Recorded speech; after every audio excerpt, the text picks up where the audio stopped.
கண்டித்து இங்கு நடைபெற்றுக் கொண்டிருக்கும் இந்த மாபெரும் கண்டன தளபதி அப்பாஸ் அவர்களையும்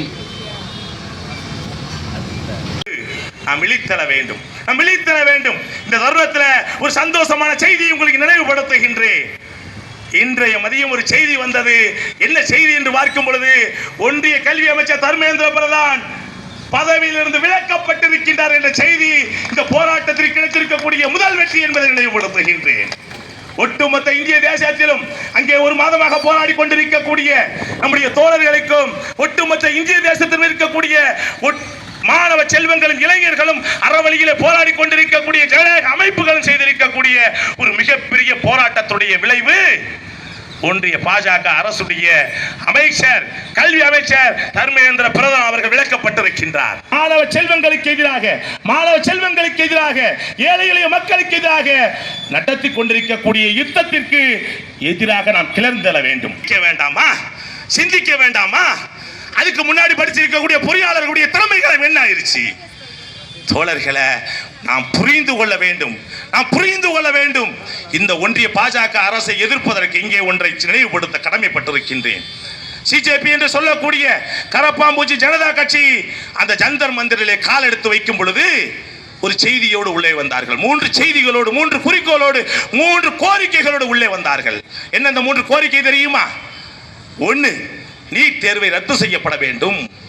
நீட் தேர்வுடைய லீக்கில் தற்கொலைக்கு செய்திருக்கக்கூடிய அந்த மாணவ செல்வங்களுக்கு இழப்பீடு வழங்கப்பட வேண்டும். 3வது, அந்த லீக் தேர்வுக்கு காரணமாக இருக்கக்கூடிய ஒன்றிய கல்வி அமைச்சர் தர்மேந்திர பிரதான் நீக்கப்பட வேண்டும் என்று 3 கோரிக்கைகளோடு வந்தார்கள். ஒன்றிய பிஜேபி அரசுடைய கட்டுப்பாட்டில் இருக்கக்கூடிய காவல்துறை தன்னுடைய காட்டு மிராண்டித்தனத்தை கையாண்டது. ஆட்சியில் இருக்கிறவன் காட்டு மிராண்டின்னா அவனுக்கு அதை விட்டு வேற என்ன தெரியும்? அமித்ஷா கட்டுப்பாட்டு இருக்கக்கூடிய காவல்துறைக்கு வேற என்னங்க தெரியும்? லத்தி சார்ஜுங்க, கொடூரமான லத்தி சார்ஜ். ஆண்கள் இப்படி நடந்துக்கணும் என்பதை அப்படியே வெட்ட வெளிச்சமா காண்பிச்சுச்சே. வெக்கப்பட வேணாம். ஒட்டுமொத்த உலகமும் கண் முன்னால் பார்த்துச்சே. வெக்கப்பட வேணாம். வெக்கப்பட்டவனா இருந்தா தானே வெக்கப்படுவான். போராட்ட களத்தில் இருந்து அடித்து உதைத்து துரத்தி அடிக்கப்படும் பொழுது ஓடி வரக்கூடியவன் கால இடம் கொடுத்து என்ன செய்யறானா? எடை விடுறாங்க. லத்திகளோடு அங்கே பயன்படுத்தப்பட்டிருக்கின்றது. அறவழியில் போராடக்கூடிய நம்முடைய மாணவ செல்வங்களின் மீது எலக்ட்ரிக் ஷாக் வைக்கக்கூடிய லத்திகளை கொண்டு அடித்திருக்கின்றீர்கள். இதெல்லாம் தோழர்களே, இந்த அரசு, ஒன்றிய பாஜக அரசு எந்த அளவிற்கு கொடூரமானது என்பதை இதற்கு மேல் நாம் வெளிச்சம் போட்டு காட்ட வேண்டிய அவசியம் இல்லை. நாம் ஒட்டுமொத்தமாக ஒன்றிய பாஜகவுக்கு தேசம் என்பது அரசியல் கட்சிகள் இருக்கலாம், பல்வேறு சித்தாந்தங்கள் கொண்ட அரசியல் கட்சிகள் இருக்கலாம். பாசிச சித்தாந்தம் கொண்டிருக்க எஸ்டிபி கட்சி இலக்காக செயல்பட்டு கொண்டிருக்கிறது.